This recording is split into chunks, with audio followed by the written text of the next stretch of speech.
Good morning students. मैं कनुप्रिया स्वागत करती हूँ आपका अपने यूट्यूब चैनल न्यू फिजिक्स पर। प्यारे बच्चों, जैसे हमने लास्ट वीडियो में अवतल दर्पण में बने प्रतिबिंब की 4 स्थितियों के बारे में पढ़ लिया था, तो उसी को आगे बढ़ाते हुए मैं आज अवतल दर्पण में बनने वाले प्रतिबिंब की स्थिति नंबर 5 पर विचार करते हैं, जब वस्तु मुख्य फोकस पर रखी होती है। अब तक आपने बहुत सारी स्थिति पढ़ ली हैं। जैसे मैं आपको एक बार और समझा दूं कि मान लीजिए ये आपके पास एक अवतल दर्पण है। इस अवतल दर्पण में यहाँ सेंटर में होता है दर्पण का ध्रुव P, और जिस खोखले गोले से आपने इस अवतल दर्पण को निकाला है उसका जो केंद्र होता है C, वो कहलाता है वक्रता केंद्र। जैसे ही इस वक्रता केंद्र को दर्पण के ध्रुव से मिलाती हूँ तो आपको मिल जाती है ये जो लाइन बनती है आपके पास, ये कहलाती है इस दर्पण की मुख्य अक्ष। अब इसके बाद इन दोनों के बिल्कुल मिडिल में होता है, बिल्कुल बीच में होता है दर्पण का फोकस F। तो आपकी जो स्थिति बनती है, स्टार्टिंग में स्थिति बनी थी कहीं अनंत पर, फिर उसके बाद अनंत और वक्रता केंद्र के मध्य स्थिति नंबर 2, फिर वक्रता केंद्र पर स्थिति नंबर 3, फिर वक्रता केंद्र और फोकस के मध्य स्थिति नंबर 4। तो यहाँ तक तो हम विचार कर चुके थे। ये स्थिति हमने चारों की चारों स्थिति हम पढ़ चुके थे। तो आज हम 5वीं स्थिति की ओर बढ़ते हैं कि जब आपकी वस्तु कहाँ रखी हो, यहाँ इस फोकस के ऊपर। तो इसी को ही पढ़ते हैं कि जब वस्तु मुख्य फोकस पर रखी हो। तो जब वस्तु आपकी मुख्य फोकस पर रखी होती है तो वस्तु की जो प्रतिबिंब की स्थिति होती है उसको एक चित्र के माध्यम से समझते हैं। सबसे पहले हमें बनाना होता है एक अवतल दर्पण।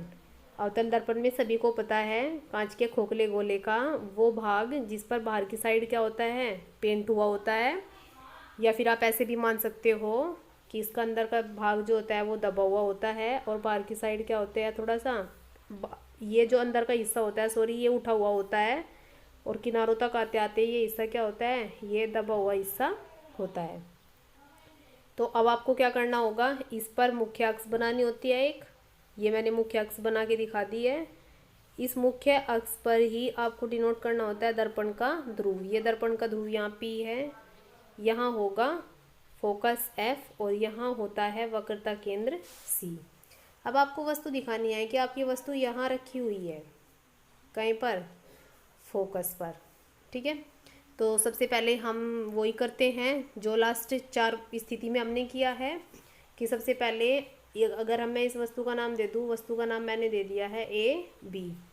तो इस बिंदु B से मुख्य अक्ष के समांतर कोई किरण चलती है, मुख्य अक्ष के समांतर दर्पण से टकराती है, और जैसे ही टकराएगी तो वो कहाँ से होके जाएगी, वो होके जाएगी फोकस से।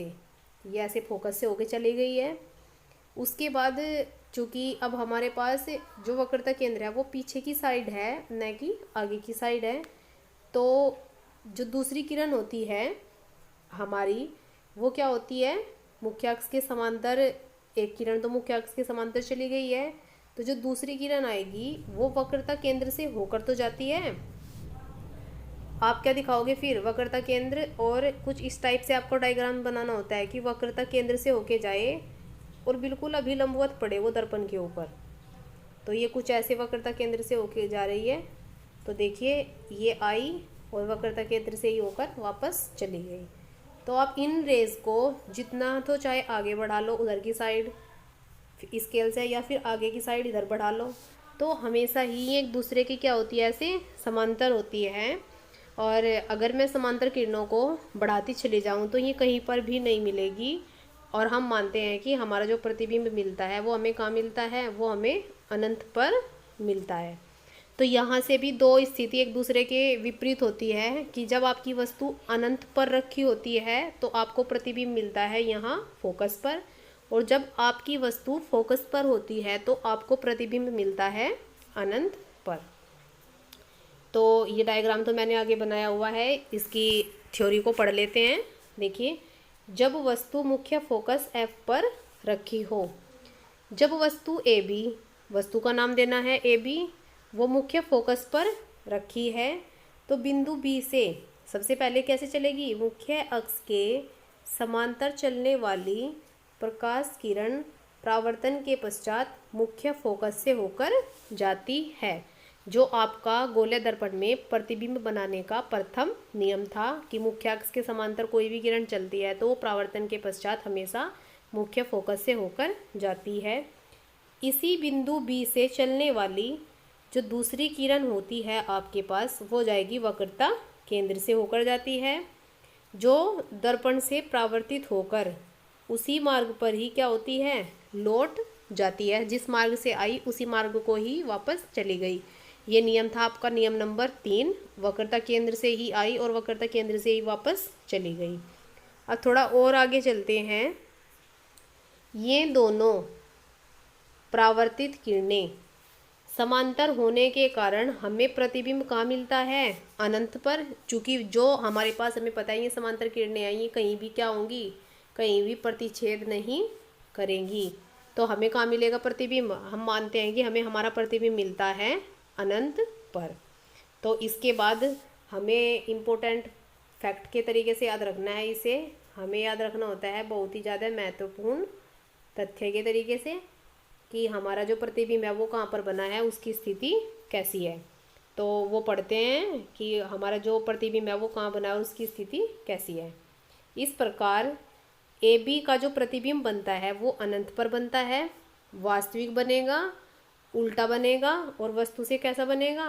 बड़ा बनता है। ये आपको याद रखना है, इसको अच्छे तरीके से याद रखना है। इसके बाद चलते हैं चित्र की तरफ। तो ये देखिए डायग्राम बना हुआ है जो मैंने पहले आपको समझाया था। तो इसको एक बार फिर से देख लेते हैं कि ये आपके पास बना है अवतल दर्पण। ये मैंने अवतल दर्पण बना दिया है। यहाँ दर्पण का ध्रुव है P, ये मुख्य अक्ष है, ये दर्पण का फोकस है F, यहाँ है वक्रता केंद्र C। ये आपकी वस्तु रखी हुई है, इसका नाम दे दिया गया है A और B। मुख्य अक्ष के समांतर कोई किरण चलती है, दर्पण से टकराई, परावर्तन के पश्चात मुख्य फोकस से आ जाती है। दूसरी किरण वक्रता केंद्र से गई और वक्रता केंद्र से क्या हुई? वापस हो गई। तो आप इसको आगे बढ़ाइए या फिर इसको आगे बढ़ाइए स्केल से, तो ये आपको कहीं भी प्रतिच्छेद होते हुए नहीं मिलेंगे। तो आप मानते हो कि आपका जो प्रतिबिंब है वो कहाँ बनेगा? वो बनेगा अनंत पर, उल्टा बनेगा, वस्तु से बड़ा बनेगा। ठीक है। तो इसके बाद नेक्स्ट चलते हैं स्थिति नंबर 6, और ये आपकी स्थिति होती है अवतल दर्पण में प्रतिबिंब बनने की अंतिम स्थिति, जो कि बहुत ज़्यादा मोस्ट इम्पोर्टेंट है। यहाँ पर स्थिति थोड़ी चेंज हो जाती है।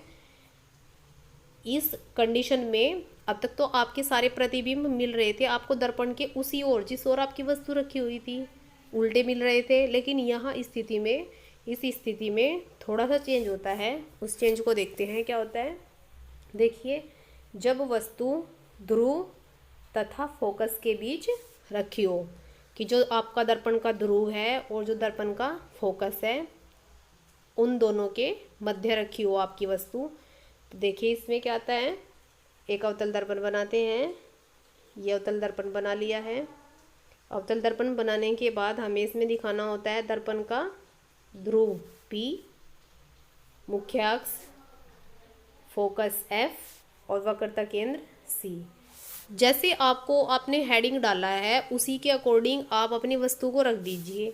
जब वस्तु ध्रुव, ये आपका ध्रुव है, यहाँ पर आपका ध्रुव है P और ये आपका फोकस है F, तो इन दोनों के मध्य मुझे वस्तु रखनी है। मैंने अपनी वस्तु को रख दिया है यहाँ।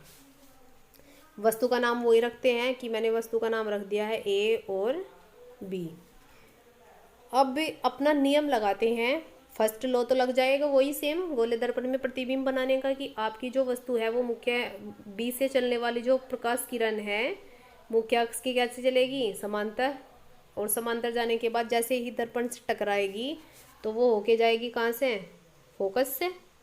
तो ये आपकी चली गई है फोकस से जाती हुई प्रतीत होगी आपको, फोकस से नजर आई जाती हुई। इसके बाद जो दूसरी रे होगी वो आपकी आएगी, बिल्कुल दूसरी जो प्रकाश किरण होगी वो दर्पण पर अभिलंबवत गिरती है। और अभिलंबवत गिरने का मतलब होता है कि वो जाएगा कहाँ से, वक्रता केंद्र से। तो अभिलंबवत जब अभिलंबवत हमारी जो प्रकाश किरण होती है, हमेशा याद रखना कि वो वस्तु से टच होके जाएगी। तो हम अभिलंबवत हमारी किरण कुछ ऐसे जाएगी।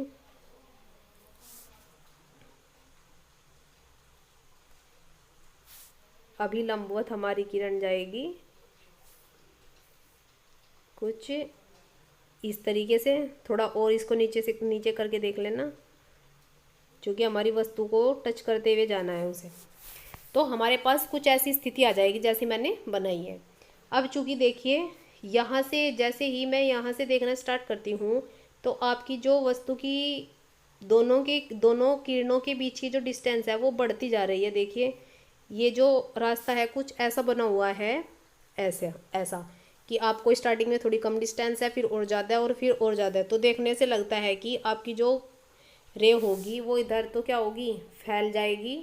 आइए इधर बढ़ा के देखते हैं। जैसे ही आप इनको ऐसे बढ़ाओगे तो इधर की साइड हम ऐसे न बढ़ा के सिर्फ प्रतीत मानते हैं कि इधर मिलती हुई प्रतीत होती है।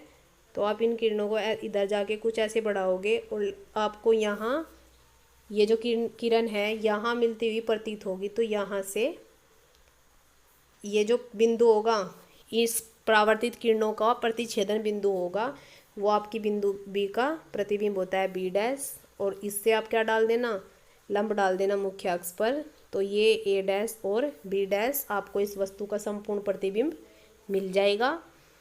चूँकि ये दर्पण के पीछे की साइड बनता है, इसलिए ये कैसा होता है, ये आपको आभासी मिलता है। ये आपको कैसा मिला, ये आपको सीधा मिलता है। और ये वस्तु से दिखाई दे रहा है कि वस्तु से क्या है, बड़ा है और दर्पण के पीछे है। तो इसकी स्थिति कुछ ऐसी होती है। अब आइए देखिए इसकी थ्योरी देखते हैं। जब वस्तु ध्रुव तथा फोकस के बीच रखी हो, जब वस्तु ए बी अवतल दर्पण के फोकस व ध्रुव के बीच रखी है, तो बिंदु बी से मुख्य अक्ष के समांतर चलने वाली जो प्रकाश किरण है वो मुख्य फोकस से होकर जाती है, पहले वाला नियम। दूसरी प्रकाश किरण दर्पण पर अभिलंबवत गिरती है, जो कहाँ से होकर जाएगी, जो होकर जाती है वक्रता केंद्र से होकर जाती है, तथा परावर्तन के पश्चात क्या होगा, उसी मार्ग पर ही वापस लौट आएगी। ये प्रतिबिंब बनाने का तीसरा नियम था। थोड़ा और आगे चलते हैं। ये दोनों प्रकाश किरणें आगे बढ़ाने पर तो क्या होंगी, फैल जाएगी। अभी दिखाया था कि आगे बढ़ाने पर कुछ ऐसी स्थिति आएगी कि ये फैल जाएगी और फिर पीछे बढ़ाने पर ये क्या होती है, आपको मिलती हुई प्रतीत होती है। तो इसका मतलब है ये आगे बढ़ाए जाने पर क्या हो जाती है, फैल जाती है, अर्थात कहीं नहीं मिलती, परंतु पीछे की ओर बढ़ाए जाने पर बिंदु बी डैश पर आती हुई प्रतीत होती है। इसको ये होती है बना लेना, ये यहाँ पर मिस्टेक हो गई थी थोड़ी सी, तो इसको लिख लेना होती है। अतः बिंदु बी का कैसा प्रतिबिंब है, अब तक वास्तविक प्रतिबिंब मिल रहा था क्योंकि वो दर्पण के उसी ओर था। अब प्रतिबिंब बनेगा आभासी। बिंदु बी डैश से मुख्य अक्ष पर डाला गया लंब ए डैश बी डैश ही वस्तु ए बी का कैसा प्रतिबिंब होता है, संपूर्ण प्रतिबिंब होता है। और इन नोट करके रखेंगे कि यह प्रतिबिंब दर्पण के पीछे आभासी, सीधा व आकार में वस्तु से कैसा बनता है, बड़ा। ये बड़ा बना लेना सही तरीके से, बड़े को ऐसा लिखना, बड़ा बनता है। तो इसका चित्र देखते हैं। ये इसका चित्र बना हुआ है, सुंदर सा बनाना आप लोग भी डायग्राम। ये बना हुआ है एक अवतल दर्पण। इस अवतल दर्पण में दर्पण का ध्रुव P, मुख्य अक्ष F, दोनों के मध्य रखी है वस्तु, मुख्य अक्ष के समांतर गई, फोकस से होके गई, फिर उसके बाद वक्रता केंद्र से। और जब भी आप इसको पीछे बढ़ाओगे तो आपको एक बिंदु पर ये प्रतिच्छेद करती हुई मिलेगी। ये आपकी बिंदु वस्तु ए बी है। बी का प्रतिबिंब बी डैश यहाँ मिलता है, मुख्य अक्ष पर लंब डालोगे ए डैश और बी डैश, इस वस्तु ए बी का क्या बन जाएगा, संपूर्ण प्रतिबिंब। और ये आपका बनता है, इसको याद रखना, लास्ट स्थिति होती है बहुत इंपॉर्टेंट, आभासी, सीधा, बड़ा वस्तु से। और दर्पण के कहाँ बनता है, दर्पण के पीछे पीछे मिलता है। तो आपको कभी कभी कभी कभी आपसे ये क्वेश्चन कर लेते हैं कि ये बताइए वह कौन सा दर्पण है जिसमें प्रतिबिंब जो होता है वो आभासी और वास्तविक दोनों तरीके से मिल जाता है। तो आप बताओगे वो जो दर्पण होता है वो कैसा होता है? अवतल दर्पण। कभी कभी क्वेश्चन कुछ इस तरीके से भी पूछ लेता है कि वह स्थिति बताइए जिस स्थिति में आपको वस्तु का सीधा प्रतिबिंब प्राप्त होता है अवतल दर्पण के अंदर। तो आपको याद रखना है, अवतल दर्पण के अंदर एक ही स्थिति होती है जिसमें सीधा प्रतिबिंब मिलता है, नहीं तो हर एक स्थिति में 5 की 5 स्थिति में आपको वस्तु का प्रतिबिंब उल्टा ही बनता है। कुछ इंपॉर्टेंट क्वेश्चंस के साथ एक वीडियो बना दूंगी मैं, उससे आपको क्लियर हो जाएगा। तो नेक्स्ट ही न्यू वीडियो के साथ मिलते हैं। तब तक के लिए आप इसको पढ़िए अच्छे तरीके से, इसको लिखिए और इसको याद कीजिए। आज की वीडियो में यहीं तक। अगर आपको वीडियो अच्छी लगी तो कमेंट बॉक्स में जाकर कमेंट कीजिए, वीडियो को लाइक कीजिए और वीडियो को शेयर कीजिए। और जो भी बच्चा न्यू होता है वो वीडियो को, हमारे चैनल को सब्सक्राइब करना ना भूले। तो आज की वीडियो में यहीं तक।